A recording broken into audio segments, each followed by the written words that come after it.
Hey guys, it's Colette. I'm Mr. T's mom, and tonight I want to give you a quick Matcha 101.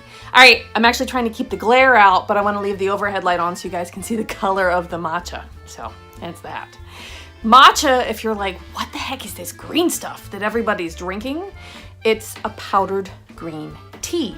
Now, it was a tradition that started originally in China, and then it really took hold in Japan. There's a great TED video about the history of tea that talks about matcha, and I'm going to post that in the group for you guys later. If you're a matcha aficionado already, you know you want to ask where it's grown.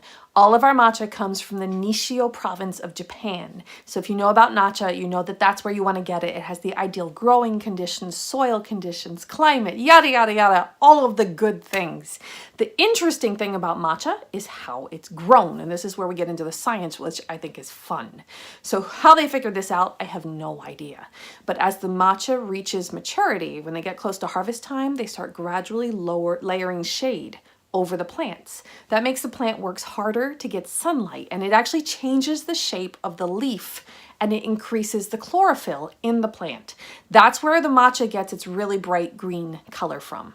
At least that's where it's supposed to come from. You have to be really careful about getting it over Amazon or in the grocery store. A lot of times it's either culinary matcha, which it means it doesn't have all the antioxidants that you want to be consuming, or they can add rice powder, flavorings, colorings.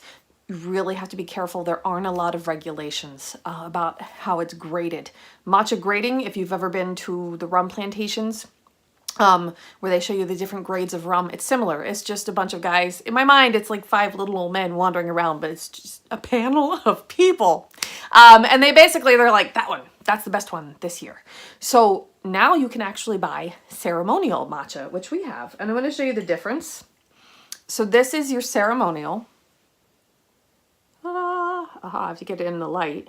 Okay, and you can see that nice bright green color. Now, this is your regular matcha. There we go. And see, I mean, it's a little brighter, not that much more. So unless you're drinking it plain, traditionally, is it worth the extra money? I don't know. This is still going to give you all the antioxidants that you need. Now the ceremonial is maybe a little bit creamier on its own. So if you're drinking it plain, just matcha and water, maybe a little sweetener added, the ceremonial might be the way to go. Now, traditionally, they actually consume it on its own, and they traditionally have a sweet on the side. So this is the traditional matcha bowl and whisk that we do sell. It's a bamboo whisk. It has a fancy name. I don't remember it. We can Google it later. And you would just whisk it up with water, sip it, and then have your sweet. Now, if you don't want to have it plain, you have 2 basic options. You can have it hot, or you can have it cold. Now, I used to use the bamboo whisk, and I love it, but it's, you have to rinse it and then let it dry. I love our new stainless steel whisk. I mean, it's basically a handheld emulsion blender, so you just whisk it in your mug. This also doubles, it's great for scrambled eggs, vinaigrettes, Jello, anything that needs to be emulsified, and it's super easy to clean because it's stainless, so you can even just put some hot water and soap in your mug and ta-da, and then rinse it, and you're done.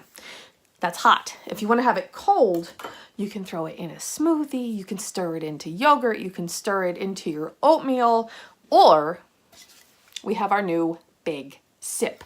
This is now double-walled, which means, A, it will keep things hot, but you do not shake hot liquids. Explodes, okay? So mix it in something else and then put it in here, or it will keep it cold and it doesn't sweat. Listen for that pop. It's sealed.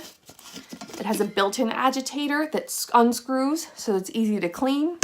So you're just going to shake it up and go. And you can add your protein powder, you can add your collagen, you can add your powdered greens, whatever you want to put in that.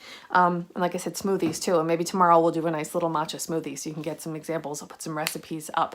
Now the big thing about matcha, the reason it got popular is because it was on Dr. Oz. He's the new Oprah, right? And then it was in Good Housekeeping. And then it got featured on all of those top trending things of 2018 and 2017.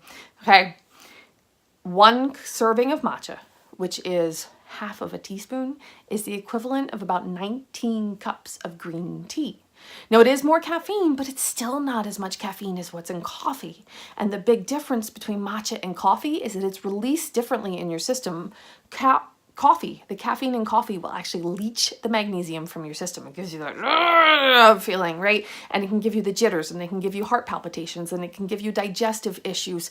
Matcha doesn't do that because the matcha, the caffeine, is kind of buffered by all the antioxidants and the phytonutrients and all of the good things. So it's a slow release. They call it a calm alertness. Yes, it will rev your metabolism. They found it had to have, it's free radicals reducing, right? So it can have anti-cancer properties. It can have anti-aging properties. It's good on your skin and in your body. It's how I lost the baby weight from Mr. T when he was like 2.5. But it won't give you the jitters, and you also don't get the caffeine withdrawal. Is if I had coffee from Monday through Friday and then didn't have it on Saturday, I had to give up caffeine completely for 3 weeks once because I was having heart issues. And the first 2 days I felt like I had the flu. Matcha, I can have every Monday through Friday because I get Tiernan on the bus, and then I make my matcha and I give myself 20 minutes before I wake Celia up. But if I don't have it on the weekends, I'm fine. That's huge. People always ask, how much is too much? You know, moderation. So if you're a big coffee drinker and you're trying to limit it, you can go ahead and start with a teaspoon and then see how you do. If you feel like you have adrenal issues or anything else going on, you might want to cut out caffeine for a while and then just do the matcha and see if you feel a difference. See how you feel. And then you'll find once your body's regulated, you don't need to have 6 cups a day. You might have a teaspoon in the morning and then a cup of white tea in the afternoon, and you're good to go. So if you guys have any burning matcha questions, just drop some comments down here and I'll be happy to answer them. All right?